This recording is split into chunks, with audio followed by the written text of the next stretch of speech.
Muy bien. La reacción de Juan ante la revelación de Cristo es realmente significativa. Él dice, le vi y caí como muerto. Ningún ser humano puede resistir la presencia del Señor, de este Señor de gloria. No hay ser humano que la pueda resistir. Esa palabra, caí como muerto, está indicando como que se derrumbó, como que se vino abajo delante de la presencia del Señor. Se abatió, ¿eh? Cayó como muerto, fue como si hubiera muerto. Así de esa manera se desplomó frente a la presencia del Señor. Y no es el único que vivió esta circunstancia. Nosotros tenemos en Ezequiel capítulo 1, versículo 28, que a Ezequiel le pasa lo mismo cuando tiene la revelación del Señor Jesucristo. Como parece el arco iris que está en las nubes el día que llueve, así era el parecer del resplandor alrededor. Esta fue la visión de la semejanza de la gloria de Jehová. Y cuando yo la vi, me postré sobre mi rostro y oí la voz de uno que me hablaba. Muy bien, fíjese, cuando lo vi, cuando lo oí, caí sobre mi rostro. Siempre la actitud de un adorador es hacia adelante, nunca la actitud de un adorador es hacia atrás. Cuando la persona cae hacia atrás, está cayendo porque está recibiendo un impacto del Espíritu que probablemente tenga que ver con alguna carga o pueda tener con alguna influencia espiritual. Cuando la persona cae en señal de adoración, siempre cae hacia adelante. En todos los registros que tenemos de la Biblia, el adorador cayó siempre hacia adelante. Ezequiel cae hacia adelante. En el caso que tenemos ahora de Daniel, de 10 del 7 al 9, van a ver que Daniel cae hacia adelante también. Siempre la postración de un adorador es hacia adelante, es sobre el rostro. Solo yo, Daniel, vi aquella visión y no la vieron los hombres que estaban conmigo, sino que se apoderó de ellos un gran temor y huyeron y se escondieron. Quedé pues yo solo y vi esta gran visión y no quedó fuerzas en mí, ante mi fuerza se cambió en desfallecimiento y no tuve vigor alguno. Pero oí el sonido de sus palabras, y al oír el sonido de sus palabras caí sobre mi rostro en un profundo sueño con mi rostro en tierra. ¿Se dan cuenta? Rostro en tierra, caí sobre mi rostro.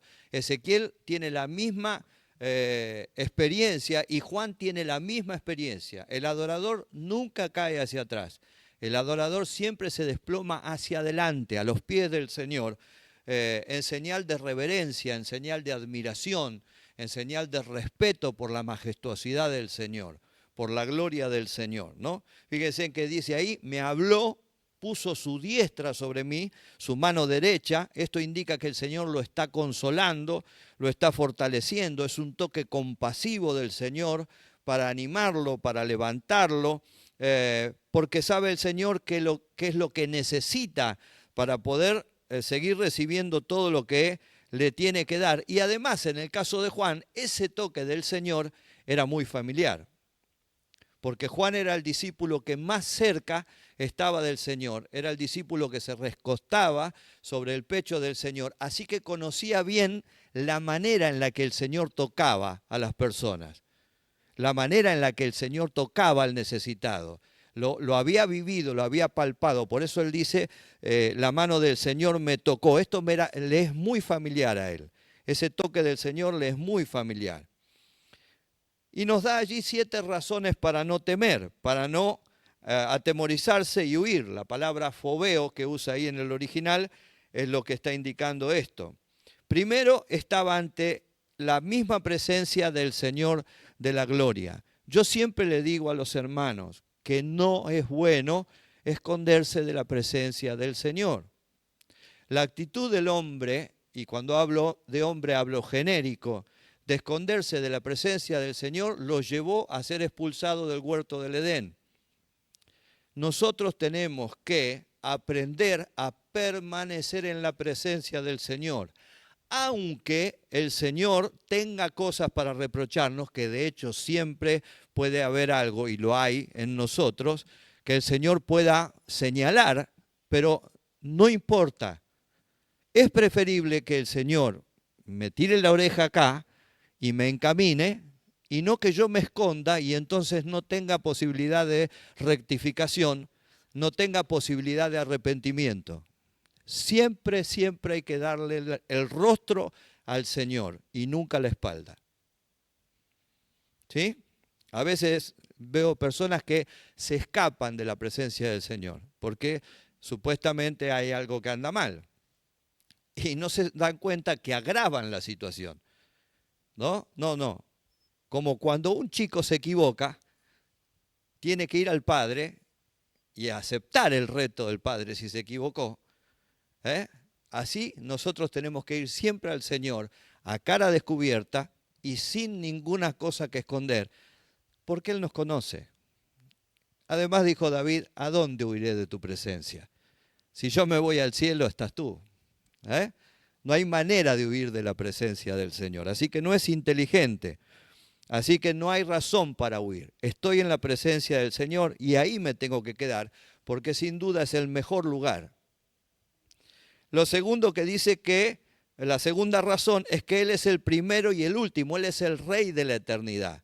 Es el Rey de reyes y Señor de señores. ¿Por qué voy a tener miedo estando frente a una autoridad legítima, a una autoridad real? Yo tendría miedo si estaría frente a una autoridad ilegítima. Pero estoy frente a la autoridad legítima, a la autoridad real, a la verdadera autoridad, que no va a ejercer sobre mí nada que sea incorrecto. En tercer lugar, la tercera razón que tiene para no temer es que estuvo vivo, estuvo muerto y ahora está vivo, dice, ¿no? Está hablando de la resurrección de los muertos en el caso del Señor. Ahora está vivo, estuvo muerto, murió y al tercer día resucitó de entre los muertos. Qué maravilloso es esto. Todos los que resucitaron en el ministerio del Señor y en el tiempo de los apóstoles, e incluso en el Antiguo Testamento, volvieron a morir. Porque Hebreos 9:27 dice que está establecido por Dios que el hombre muera. Dios lo estableció. Entonces, todos los que fueron resucitados, ¿sí? Volvieron a morir. Pero en el caso del Señor, estuvo muerto y ahora está vivo y vive para siempre. Y eso transmite paz, eso transmite seguridad, eso transmite tranquilidad. En cuarto lugar, vive por los siglos de los siglos, dice, resucitó para no morir nunca más. Y esto es un poco de lo que hablábamos recién. En quinto lugar, dice, tiene las llaves de la muerte y el Hades. Él es el que tiene la llave de la muerte. Él es, ¿sí? A veces tenemos mucho miedo al día, a la hora, al momento de partir. Pero el Señor tiene la llave. Él sabe cuándo. Es el momento de que nosotros vayamos a su presencia. Él tiene las llaves del Hades. Él tiene el gobierno sobre el Hades. ¿Sabían ustedes que la presencia del Señor es tan real que también está sobre el Hades? No hay manera de que la presencia del Señor pueda ser quitada. Él tiene el gobierno, Él tiene el dominio, Él tiene la autoridad, incluso sobre el Hades o Seol. Nadie puede moverse de ahí sin la autoridad de Dios, sin el permiso del Señor. Y de hecho, nadie se movió de allí. Recién mencionaba la pastora San Lucas 16, el encuentro entre el rico y Lázaro, en donde el rico quiere tener algunos beneficios, aunque está en el Seol y está siendo atormentado, y la respuesta es, mira, no se puede. No hay manera ni que pases del lugar de los perdidos al lugar del seno de Abraham, ni mucho menos que de acá salga alguien para allá. No hay manera. El que tiene la llave es el Señor. Eso marca la extrema autoridad que mi Dios tiene. El gran poder que el Señor tiene. Tremendo poder. Sexto, venció la muerte y tiene poder sobre ella. Fíjense en que el concepto de la muerte en nosotros es tan difícil de aceptar, ¿no? Todos nos queremos ir al cielo. pero ninguno quiere pagar el pasaje. Cuanto más lejos, mejor. El concepto de la muerte en nosotros siempre es un concepto difícil de aceptar, porque no fuimos preparados para la muerte, esa es la razón. Nosotros fuimos preparados para la vida. Cuando Dios colocó al hombre en el huerto del Edén, lo colocó para que tenga vida eterna. No cabía en la cabeza del hombre el concepto de la muerte. La muerte llega por causa del pecado. ¿Sí? Por eso nos cuesta tanto aceptar la realidad de la muerte, porque no fuimos diseñados para la muerte, fuimos diseñados para la vida. Fíjense que no es un problema nuestro, es un problema de, sobre todo si ustedes miran el Antiguo Testamento, todos los que hablan de la muerte, incluso David, un hombre, un profeta, un salmista, un cantante, en el Seol, ¿quién te alabará?, dice David, ¿no? Es tétrico lo que él pinta acerca de la muerte, porque es sombrío, porque no cabe en nuestro razonamiento, porque es desconocido, porque está fuera del área de nuestra influencia. Es algo que no podemos manejar. Nadie vino y nos contó cómo es del otro lado, porque no pueden. Entonces es un problema para nosotros. Y en el Nuevo Testamento ese problema se resuelve con el Señor Jesucristo. Pablo declara: ¿dónde está, oh muerte, tu aguijón? ¿Y dónde está, sepulcro, tu victoria? ¿No es cierto? Tenemos victoria por causa de que Cristo venció la tan temida muerte y tiene poder sobre la muerte. Y tenemos la esperanza, el libro de Apocalipsis. Yo siempre digo que nosotros vemos el libro de Apocalipsis como un libro de catástrofe. Y el libro de Apocalipsis es un libro de esperanza.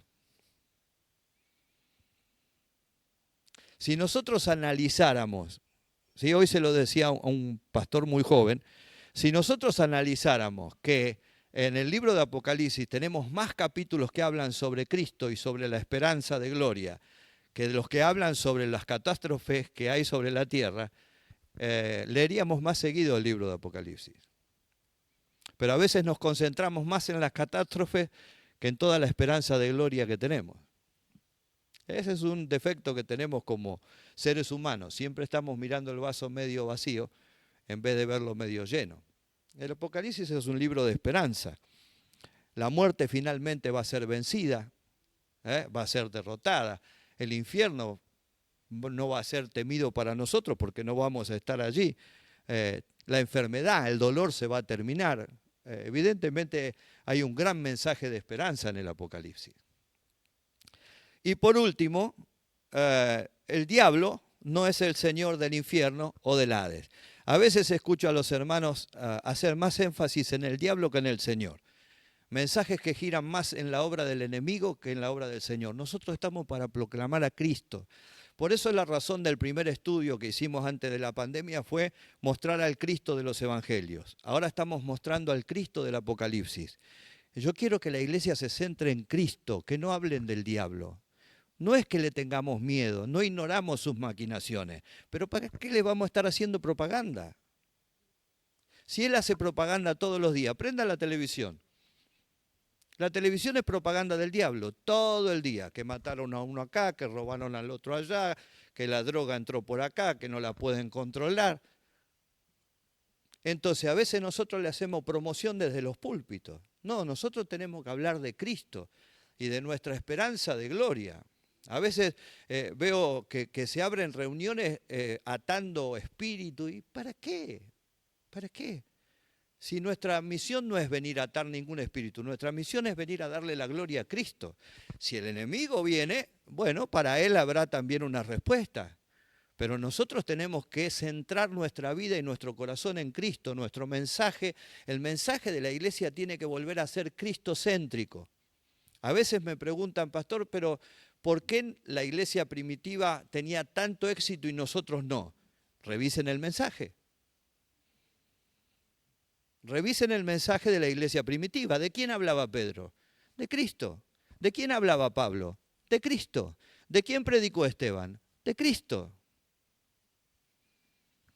Entonces, volvamos a centrarnos en el Señor Jesucristo, que Él es el que tiene el poder, Él es el que tiene la autoridad. No ignoramos que hay un enemigo, no ignoramos que hay una manifestación del enemigo. ¿no es cierto? Fíjense en hasta qué punto a veces nos desviamos, que el otro día escuchaba a un hermano decir, el diablo vino para robar, matar y destruir. ¿Dónde dice eso en la Biblia?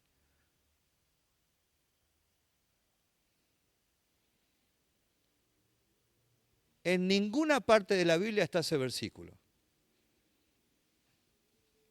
El ladrón dice. Y el ladrón en ese capítulo de Juan 10 no es el diablo.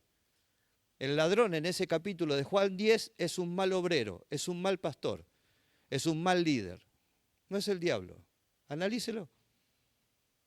Entonces, hacemos girar toda nuestra teología y toda nuestra doctrina dándole más poder al enemigo del que tiene. ¿Que el enemigo también hace esa obra? Sí, yo eso no lo voy a discutir. Pero no está hablando del diablo ahí. Está hablando de un mal obrero.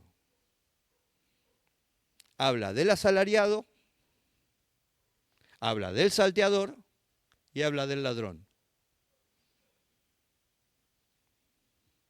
¿Se entiende? Entonces, esto le da tranquilidad a Juan. No tengo por qué huir de la presencia del Señor, porque estoy frente a la presencia del Rey de Reyes y Señor de Señores, el que tiene toda la autoridad, el que tiene todo el poder, el que tiene todo el dominio. Amén. Muy bien. Se le ratifica a Juan el triple mandato acerca de lo que tiene que escribir y le dice las cosas que has visto tienen que ver con toda esa revelación de Cristo en el capítulo 1, ¿sí? Por eso está en pasado, porque él acaba de ver al Señor Jesucristo. Las cosas que vendrán, las cosas que son, perdón, que es ahora el mensaje que él va a tener que transmitir a las 7 iglesias de Asia, iglesias de la cual él resultó ser supervisor. ¿Sabían, no? Estas 7 iglesias de Asia estaban bajo la autoridad del apóstol Juan. A pesar de que las iglesias esas no las fundó Juan. Pero cuando Juan escribe esta carta, tanto Pablo como Pedro ya habían sido martirizados. La autoridad que quedaba en vida apostólica era Juan. Entonces Juan es enviado como supervisor de las iglesias de Asia. Por eso el mensaje es a las 7 iglesias de Asia. Cada una de esas iglesias tenía pastor, pero el supervisor de esas iglesias y el supervisor de los pastores de esas iglesias era Juan. Por eso él recibe el mensaje y lo tiene que transmitir. Juan era un hombre altamente capacitado. Se cree que en la zona de Efeso él llegó a levantar un ministerio de enseñanza, un seminario de enseñanza.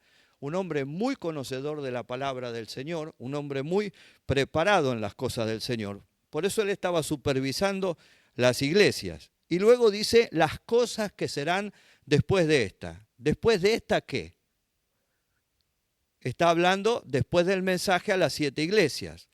Cuando termina el mensaje a las 7 iglesias, comienza todo lo que es los eventos futuros. El capítulo 4 tiene la indicación en el capítulo 4, versículo 1, sube acá. Es decir, dejamos por un rato todo lo que está pasando en la tierra, lo que viene ahora es lo que va a pasar en el cielo. Las cosas que serán después de esta involucran todos los eventos finales hasta la venida del Señor y el establecimiento de un nuevo cielo y de una nueva tierra. Vamos a leer Hechos 7 del 54 al 60. Fíjense en lo que dice ahí. Las visiones y las revelaciones grandes, espectaculares, profundas de Dios solo se reciben en tiempos de crisis aguda y sufrimiento. Y esto no solamente se da en el caso de los apóstoles, también se da en el caso de Job. Job declara, yo sé que mi Redentor vive, cuando está en el punto máximo de su crisis. Ahí recibe la máxima revelación. No es que tengamos que ser sometidos a crisis para recibir una revelación, es que Dios usa esos tiempos de crisis para revelarse de una manera especial a nosotros. Oyendo estas cosas, se enfurecían en sus corazones y crujían los dientes contra él. Pero Esteban, lleno del Espíritu Santo, puesto los ojos en el cielo, vio la gloria de Dios y a Jesús que estaba a la diestra de Dios, y dijo, he aquí, veo los cielos abiertos y al Hijo del Hombre que está en la diestra de Dios. Entonces ellos, dando grandes voces, se taparon los oídos y arremetieron a una contra él. Y echándole fuera de la ciudad le apedrearon. Y los testigos pusieron sus ropas a sus pies de un joven que se llamaba Saulo. Y apedreaban a Esteban mientras él invocaba y decía: Señor Jesús, recibe mi espíritu. Y puesto de rodillas clamó a gran voz: Señor, no les tomes en cuenta este pecado. Y habiendo dicho esto, durmió. Muy bien, Esteban está predicando un mensaje extraordinario para revisarlo de punta a punta. El futuro apóstol Pablo está ahí escuchando el mensaje y, según mi entender, recibe una paliza teológica que le da Esteban, que lo obliga a replantearse todos sus fundamentos y todos sus principios, porque él era estudiante a los pies del mejor maestro de la época, que era Gamaliel. Así que cuando él lo escucha a Esteban, con tanta precisión, hablar acerca de Jesucristo, recibe una paliza teológica que lo acompaña hasta que se convierte. Por eso el Señor le dice: Pablo, dura cosa te es dar coces contra el aguijón. Eso está hablando de que había una lucha interna en Pablo entre lo que había escuchado que Esteban predicó y todo lo que él sabía que le habían enseñado a través de Gamaliel. Había un conflicto ahí, que al final termina con un Pablo que se rinde ante la presencia del Señor. Ahora, Esteban está dando este mensaje, ellos se enfurecen, toman piedras para matarlo, y en el punto más alto de la crisis de Esteban viene la máxima revelación para Esteban, ¿sí? Ve los cielos abiertos, ve al Señor Jesucristo sentado a la diestra de Dios. Tremendo. Vuelvo a insistir que no es que tengamos que pasar por crisis para tener revelación profunda, es que Dios usa esos tiempos que vienen a nuestra vida de crisis para revelarse a nosotros, para hablar con nosotros de una manera especial, de una manera profunda.